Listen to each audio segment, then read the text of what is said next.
Happy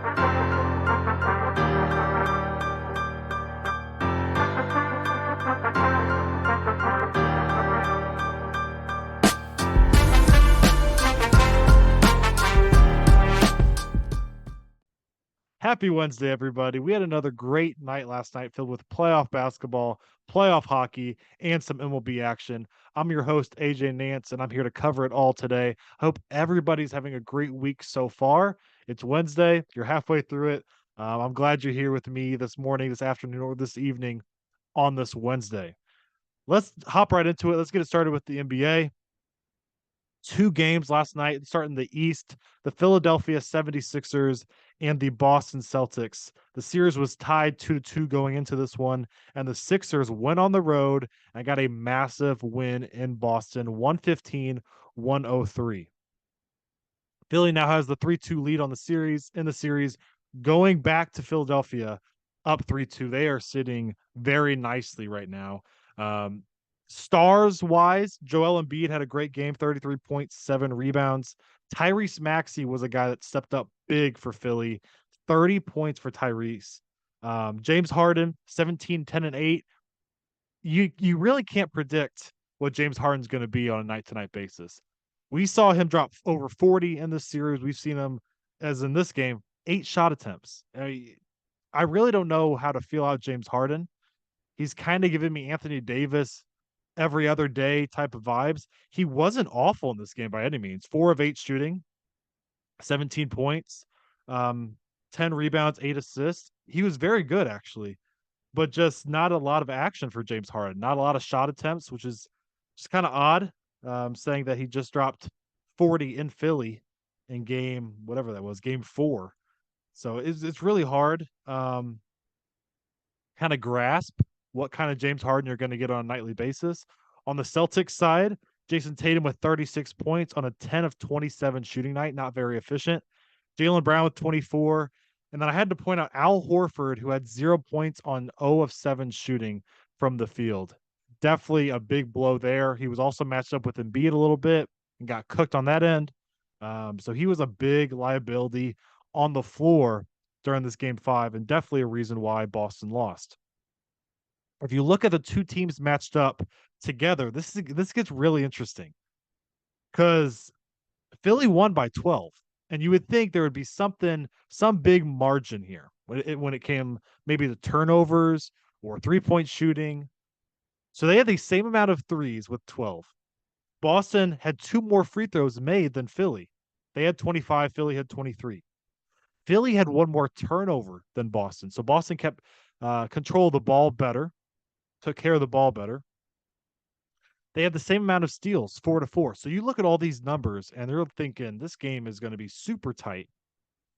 Philly from the field shot 51%, while Boston shot 40%, and they made 7 more field goals. That's your game right there. Is that 7 more field goals, not from the 3-point line, within the paint, within the mid-range. That's how Philly won this game. I think Philly made it more difficult defensively on Boston. I think Boston could not get what they wanted offensively as well as Philly could, especially in the half court set. And that's your game. That it was a 12-point game, and you make 7 more field goals. There's 14 points. So that is your game. And Philly with a massive win. Tyrese Maxey got to be player of the game with 30 points. That is a huge, not surprise, but that's a huge addition to scoring. That's really going to help Philly. And I like Philly in this series. I mean, they have to have the advantage. You have to give them the advantage going back to Philly up 3-2. Boston's got to be sweating. Boston fans have got to be sweating it a little bit. So obviously a must-win game 6 coming up on I guess that's Thursday. Coming up on Thursday. The other matchup last night, the Nuggets versus the Suns. This has been a series full of everything you could ask for. High leverage scoring, high level of scoring, I should say. Jokic playing out of his mind. You have superstars going at it. Jokic, Kevin Durant, Devin Booker. Jamal Murray has stepped up at times. And the home teams have had the advantage so far in the series. Denver won both at home to start the series. They go to Phoenix. Phoenix wins both there. and they go game 5 in Denver last night. Denver comes up with the win 118 to 102. And Jokic didn't have a tremendous game off the start. In the first half, he had 10.7 rebounds, 5 assists. It's not bad numbers by any means, but for Jokic, who's coming off a 53-point game, you see 10 points at half, and you're a little worried, I guess. But they were still up at half, even with him just doing that. He ends up finishing with 29, 13, and 12. Nikola Jokic is becoming, I know he's a two-time MVP, but he's becoming that guy that you kind of have to be throwing him into the best player in the world conversation, even though he's a liability defensively. His offensive ability is just off the charts. For Jamal Murray and Michael Porter Jr., they both had 19. Jamal Murray with an awful start to this game, had 2 points, I believe, halfway through the second quarter, and finally got it going in the second half. The biggest guy on the team besides Jokic, the biggest keys to the Nuggets winning this game was Bruce Brown. Bruce Brown with 25 points off the bench, which is huge, huge, and a major factor in why the Nuggets had a blowout win in this game. On the Suns side, Devin Booker, who's been shooting 61% from the field in this series, 36 points per game. I mean, just been unbelievable. He had 28 in this one. Kevin Durant with 26. Kevin Durant's not been very efficient in this series so far, and it continued in this one. He shot 10 for 27. DeAndre Ayton with 14 points. Nobody else on the team had over 10 points, more than 9 points.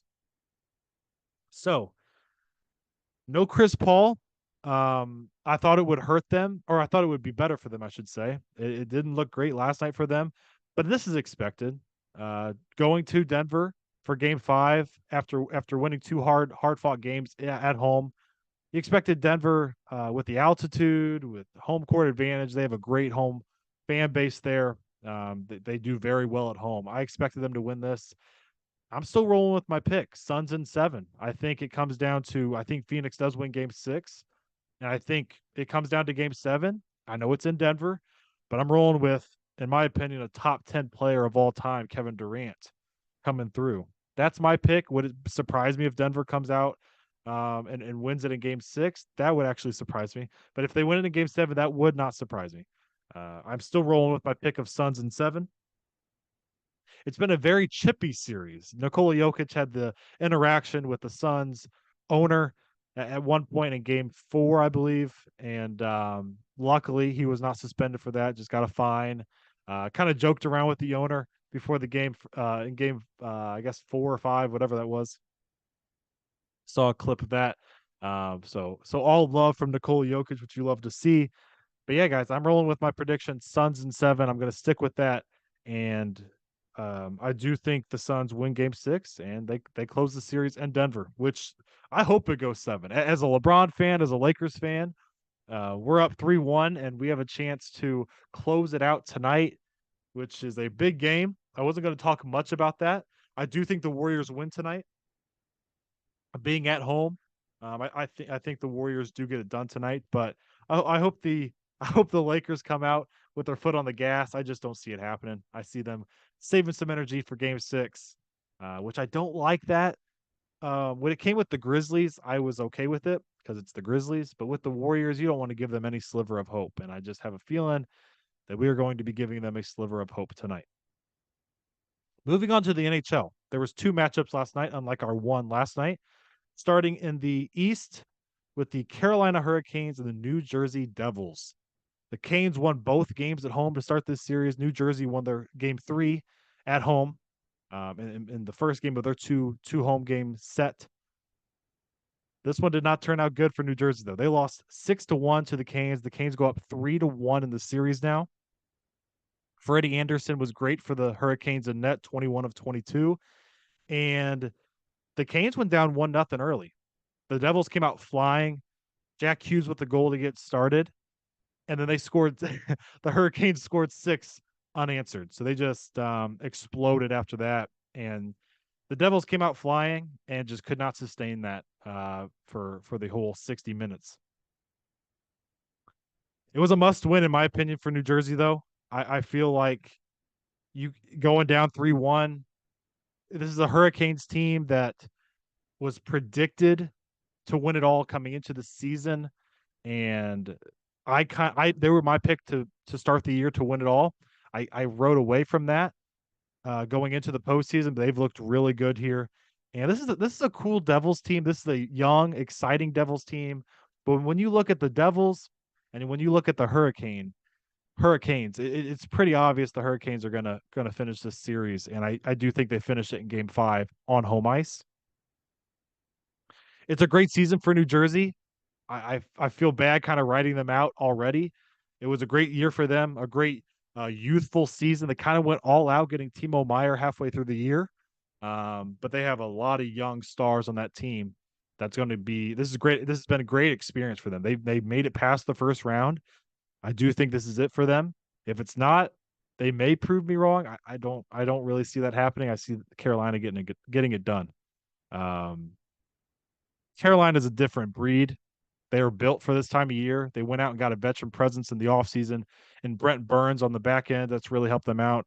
Goaltending wise, I think they needed to really sure that up a little bit. And Freddie Anderson showed that he's that guy last night. 21 to 22 in net, like I mentioned, against a high high throttle, high scoring New Jersey Devils team. So big win for the Canes. They're up 3-1 in that series. The other matchup last night, the Dallas Stars in Seattle versus the Kraken, rather. The Stars come out with a win here in Game 4 in Seattle, and in my opinion, a must-win game for Dallas. They came out and really showed out. They won 6-3 in this one. The series is now tied 2-2. Jake Ottinger got absolutely lit up in Game 3 of this series. Uh, he was very important in this game. He bounced back with 16 of 19 saves in net. Max Domi with a couple goals and an assist for Dallas. Jamie Benn with a goal and assist for Dallas. And the advantage goes back to Dallas. It's so amazing in the NBA playoffs and in the NHL playoffs how a game or two can just switch everything around for momentum and the advantage and who gets home ice and all that. It's just every game is so important in the playoffs. And that's what I think makes it so entertaining and fun to watch. Advantage goes back to Dallas. They have out of these last 3 games in this series, they have game 5 at home and game 7 at home if necessary. I hope Seattle finds a way. Seattle has been scrappy on the road, so I'm not counting them out. But I do think Dallas probably finishes off this series. But I'm really cheering for Seattle, and I by no means think this is over with. Unlike the Canes and the Devils, I think that series is over with. I do not think Dallas and Seattle is done. Seattle needs better goaltending, though. They had to pull Grubauer and put Martin Jones in because he gave up 5 very quickly. And so they're going to need better goaltending. Grubauer has been really good all postseason, and I expect him to bounce back. Game 5 is a big game. I do think Dallas wins that. Seattle, if they can steal that one, again, every game is so important that they could steal. If they steal Game 5, they have the advantage again. So one game at a time type of mentality. Moving on to the MLB to wrap it up today. The Cardinals. We have to start with our St. Louis Cardinals. They beat the Cubs 6-4. Now the Cardinals have a little bit of good mojo going right now. 3 straight wins for St. Louis. Jack Flaherty was on the mound and wasn't great at all. I believe he had 4 walks in this one. 5 innings, 3 runs, 4 double play balls got him out of a lot of trouble. A lot of trouble, actually. He was putting a lot of guys on base, and giving up only 3 runs with all those guys on base is definitely a W. He didn't get the W in this one. It was tied 4-4 going into the 9th when Paul DeJong hit a homer to put us on top, his 3rd homer of the year. Dylan Carlson followed that with the RBI triple later in the inning, and we come out with the win 6-4. Paul DeJong is now batting .350 on the season, which is such a pleasant surprise to see Paul DeJong coming back a little bit to his all-star season type of feel. I hope he can keep it up.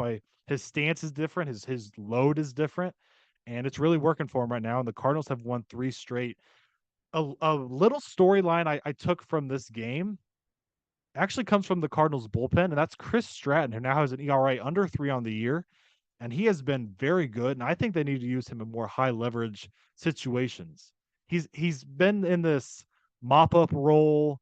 If we're up by a lot, if we're down by a lot, kind of eat some innings type of role. And I think he's much more capable of being in a high leverage situation. I'm not talking about a setup man or a closer or anything crazy like that. But I think if it's a 1-run game in the 7th inning, I personally feel comfortable with Chris Stratton coming out and pitching. Much more comfortable than Jordan Hicks, which Jordan Hicks was supposed to not be in any high leverage situations, and now he's pitching in every 6th and 7th inning, it feels like, in a very close game. So, um, you guys, if you guys have been listening for a while, you know how I feel about Ollie Marmol and the Cardinals management as of late. I do think Chris Stratton deserves more opportunities. As you guys also should know, I'm a huge Drew Verhagen fan. I think the bullpen looks pretty solid. Palante was back last night. He gave up one. But yes, I do believe Chris Stratton needs more opportunities. Around the league, though, the Phillies beat the Toronto Blue Jays. I almost said Maple Leafs. Alek Manoah continues to struggle, which is such a painful sight to see. He had a lot of expectations coming into the season, and there's a lot of season left. He can still turn it around. But it's been a couple weeks since we last talked about him struggling. Last night, 4 2/3 innings, 3 runs, 4 walks. He continues to not be able to locate any of his pitches. The Phillies win 8-4. Lucas Giolito, is he turning around his season for the Chicago White Sox? The White Sox season as a whole has been an absolute dumpster fire. Really disappointing team the last few years now. Their fans are turning on them. It's a bad time to be a Chicago White Sox fan and part of that organization. But Lucas Giolito, who had a great year and a couple bad years and had a lot of high expectations and has not lived up to them, he's having a pretty solid year. Last night versus Kansas City, 6 innings pitched, 2 runs, 9 strikeouts. His ERA is now 3.59 on the year, which is really good to see if you are a Chicago White Sox fan.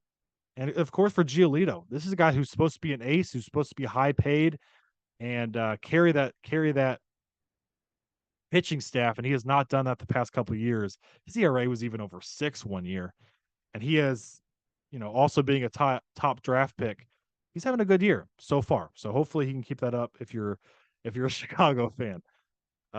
One other guy got a shout out really quick for the New York Yankees. It's our guy. It's our guy. I miss him so much. Harrison Bader, 3 for 4 last night since his return from the IL, is batting 440. So Harrison Bader's bringing a lot of energy to that New York Yankees lineup. Obviously, great defense always, but the bat's coming around, batting 440. Other games from around the league, those were the big storylines. The Mariners beat the Rangers 5-0, 7 shutout innings from George Kirby. He's really having a breakout year after a pretty good rookie campaign last year. The Guardians with a shutout over the Tigers 2-0. Shane Bieber 6 1/3 scoreless in that one. The Orioles beat the Rays 4-2, and so they get that one over the Rays. Adley Rushman with the home run that one. The Rockies take care of the Pirates. The Pirates are coming down to earth a little bit, which they're in the NL Central. So you would think as a Cardinals fan, I would want that because they were leading the division.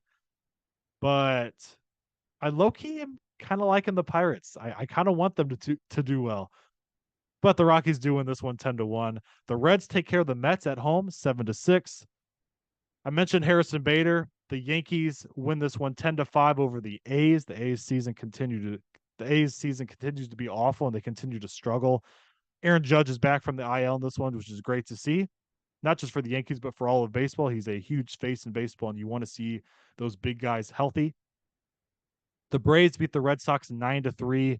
I mentioned Giolito and the White Sox. They win 4-2 in this one. Giolito moves to 2-2 on the year. The Dodgers go into Milwaukee, bounce back after a bad loss yesterday against Milwaukee, and they win this one 6-2. The Padres are starting to really roll right now, getting everybody healthy with Tatis and Machado and Soto and Bogarts and Cronenworth. That's a really deep, powerful lineup, especially in those top 4 or 5 spots. They win this one over the Twins 6-1. We had a big time matchup last night. Framber Valdez, if you guys stayed up for it, Framber Valdez, Shohei Ohtani. Ohtani was really good. Gave up 3 runs over 7 innings pitched. But Framber Valdez, I'm going to get back to him in a second. He was lights out. Astros win this one 3-1. Marlins Diamondbacks, another late night matchup. The Marlins win this one 6-2. I have a storyline from that I'm going to get back to in just a second here as well. And then the last matchup of the night was the Giants and the Nationals. If you're watching this one, you are solely a Nationals fan or solely a Giants fan. The Giants win this one 4-1. I'm going to start doing this thing where I come out with my player of the night for the MLB. I have 2 players of the night. Players of the night, I should say. Jorge Soler in the Marlins Diamondbacks game, 2 homers, 5 RBIs. He had 5 of their 6 runs batted in, so he's definitely got to be up there. He's my hitter of the night, I guess I could say. And then going back to that Astros Angels game, I mentioned Shohei Ohtani being lights out. His counterpart, Framber Valdez, was elite last night, which is huge for the Astros, who I mentioned yesterday have been kind of disappointing a little bit. 8 innings pitched, 1 run, 12 strikeouts versus the Angels. So lights out performance from Framber Valdez. And that's a much needed performance, not only because they're struggling, but Luis Garcia, another pitcher of theirs, obviously has been hurt. Justin Verlander's no longer on the squad. They've needed some really good starting pitching, and Framber Valdez delivered last night. But that wraps it all up for what happened on Tuesday night on this Wednesday episode. Whenever you're listening, in the morning, in the afternoon, in the evening, I appreciate you guys so much for being here. Of course, if you're listening on Spotify or Apple or wherever you listen to your podcast, make sure to follow, rate us on there.